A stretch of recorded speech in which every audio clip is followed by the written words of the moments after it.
Un chantier hors norme pour un monument historique dont la partie la plus ancienne remonte au début du XIIIe siècle. Le parc des Vosges du Nord, avec l'aide de la région, de l'État et des collectivités adhérentes au parc, a investi 5,5 millions d'euros pour une transformation innovante répondant aux valeurs qu'il porte. Partout, on a fait appel au savoir-faire et aux matériaux issus de la région.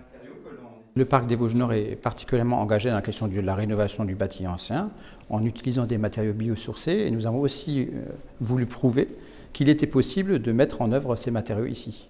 Donc c'est ce que l'on a fait sur les enduits extérieurs, c'est ce que nous avons fait en allant chercher un tuilier qui fait encore des tuiles à la main à Niederwiller.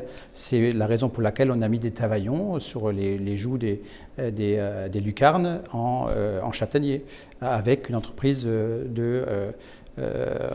solidaire donc de Saverne. Enfin, c'est tout cela qu'on a essayé de mettre en place. Donc on a mis toutes ces contraintes supplémentaires pour que à la fois on respecte ce que nous demande la législation, mais que de surcroît les valeurs qui sont les nôtres soient mises en lumière dans ce château.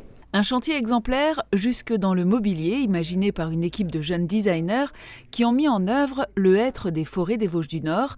À chaque étage, les bureaux occupés par les 47 agents du parc associent confort, modernité et mettent en valeur le patrimoine. Un ascenseur a trouvé sa place au cœur du bâtiment pour répondre aux normes d'accessibilité des lieux. Nouveauté à découvrir d'ici quelques semaines, la boutique du parc qui a pour vocation d'être une vitrine pour les artisans régionaux et locaux. Et puis c'est aussi de créer du lien avec l'extérieur. On a un bâtiment qui jusqu'à présent n'était pas suffisamment valorisé, qui s'appelle la Poudrière.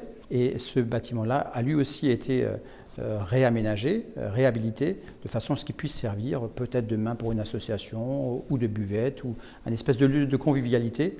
Et un parcours de médiation à l'extérieur sera mis en place pour en savoir plus sur l'évolution des lieux de Gérians à la Maison du Parc.